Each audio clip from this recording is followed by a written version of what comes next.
Insya Allah sore ini kita membahas tema tentang takut kepada Allah. Takut ini kan ada 3 sebetulnya. Yang pertama itu takut yang tercela, yakni takut kepada makhluk Allah Ta'ala dengan tingkat ketakutan yang sama seperti takut kepada Allah atau melebihi takut kepada Allah Ta'ala. Jadi lebih takut kepada makhluk daripada kepada Allah. Ini takut yang tercela dan bisa menjadi pangkal kemusyrikan. Yang kedua adalah takut kepada Allah tapi keterlaluan. Sehingga yang muncul bukannya semangat tapi justru putus asa. Ini tercela. Sementara ada takut yang terpuji, yakni takut kepada Allah Subhanahu wa Ta'ala. Nanti insya Allah kita ulas panjang lebar. Kemudian yang ketiga ada takut yang sifatnya boleh saja, yakni takut yang muncul dari tabiat manusia. La yamna'anna rajulan haibatun nas ayyaqula bihaqqin. Janganlah mencegah seorang lelaki, yakni yang mencegah itu adalah rasa takut kepada manusia, dari dia mengatakan kebenaran. Idza alimahu aw syahidahu aw sami'ahu. Jika dia mengetahui kebenaran itu atau menyaksikannya atau mendengarnya. Jadi tidak usah takut untuk menyampaikan kebenaran. Di dalam Syiaru A'lamin Nubala ada perkataan dari Ahmad bin Harb. Kata beliau, abadtullaha khamsina sanah. Aku telah beribadah kepada Allah selama 50 tahun. Fama wajadtu halawatal ibadah. Maka aku tidak mendapati rasa manisnya beribadah itu. Hatta taraktu salasata asya.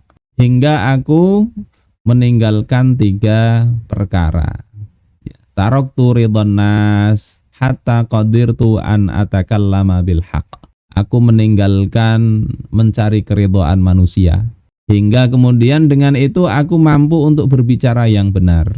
Ini kadang memang jadi masalah, bukan masalah takut ya, tetapi masalah ya, takut juga, tapi takut dari sisi kalau Allah, kalau manusia itu tidak senang, takut dibenci manusia, takut tidak diundang lagi, takut dipandang negatif oleh manusia.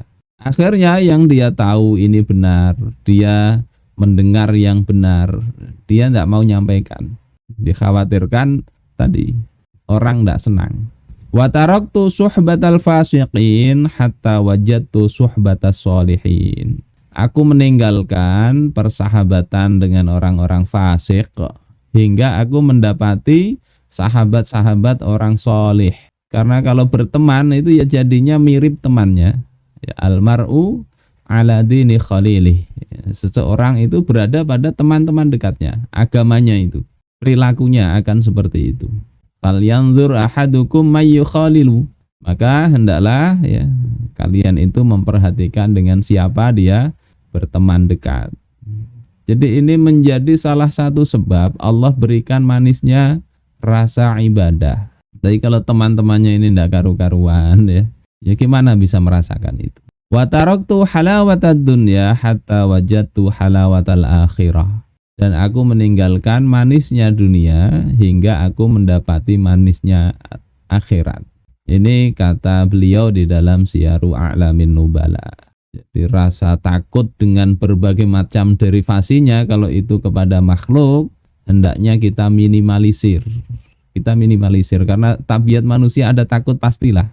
Ya, ada yang takut cicak, takut tikus, takut kecoa dan sebagainya, itu wajar ya, wajar. Tapi jangan sampai hal itu kita posisikan melebihi dari takut pada Allah. Nah, terlalu takut juga tercela walaupun takutnya kepada Allah. Ini diungkap oleh Imam Al-Ghazali di dalam Ihya Ulumuddin. I'lam annal khaufa mahmud. Ketahuilah bahwasanya takut maksudnya kepada Allah itu terpuji, bagus. Wa rubbama yadhunnu anna kullama huwa khauf mahmud fa kullu ma kana aqwa wa aksar kana Ahmad wa huwa ghalata.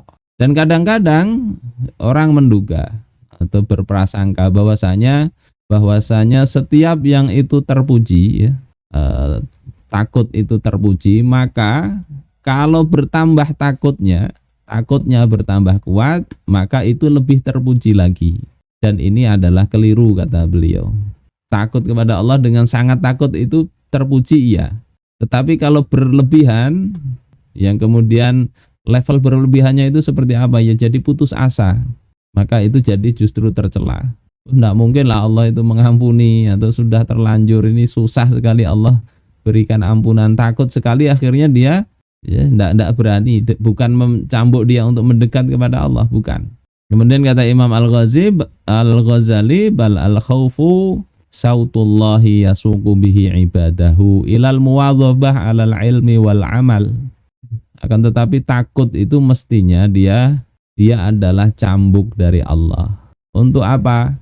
Mendidik hamba-hambanya dengan apa? Ilmu, melazimi ilmu dan amal, liyanalu bihima radbatal qurbi minallahi ta'ala. Agar dengan keduanya, yakni dengan ilmu dan amal, hamba Allah itu mendapatkan derajat.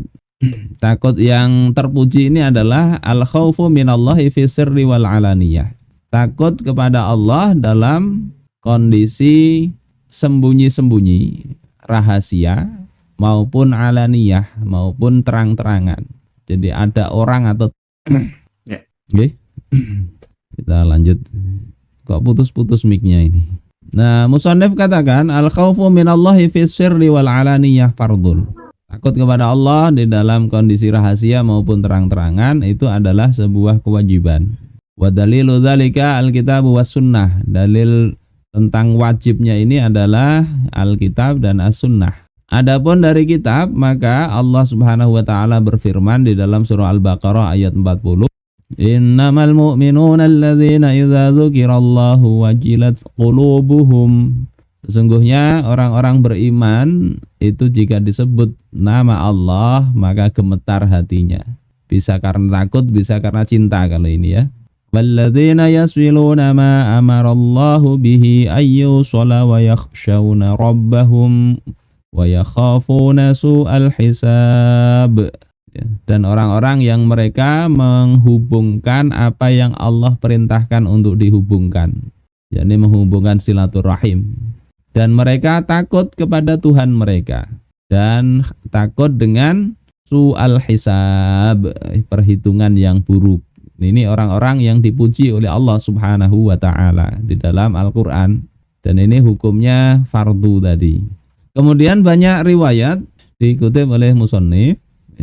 Pertama riwayat Imam Bukhari dari Abu Hurairah dari Nabi sallallahu alaihi wasallam.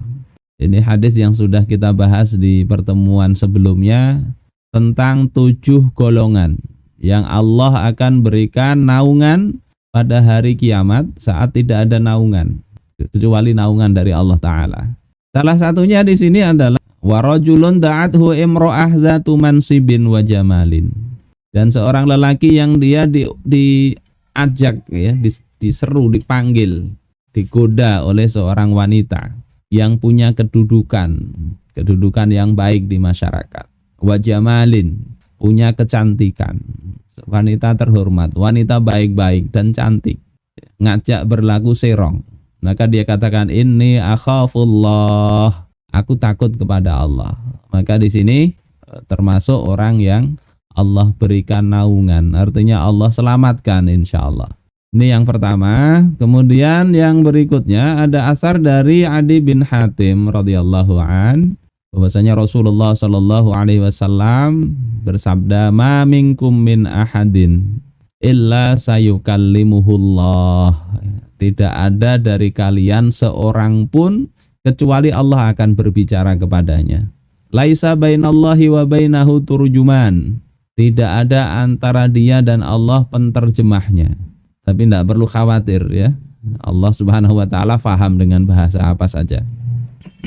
Wa yanzuru aymana minhu fala yara illa ma qaddama. Maka dia melihat sebelah kanannya, noleh ke kanan. Dia tidak melihat kecuali apa yang dulu pernah dia lakukan. Wa yanzuru asy'ama minhu fala yara illa ma qaddama. Dia melihat ke kiri juga tidak ada yang dilihat kecuali ya.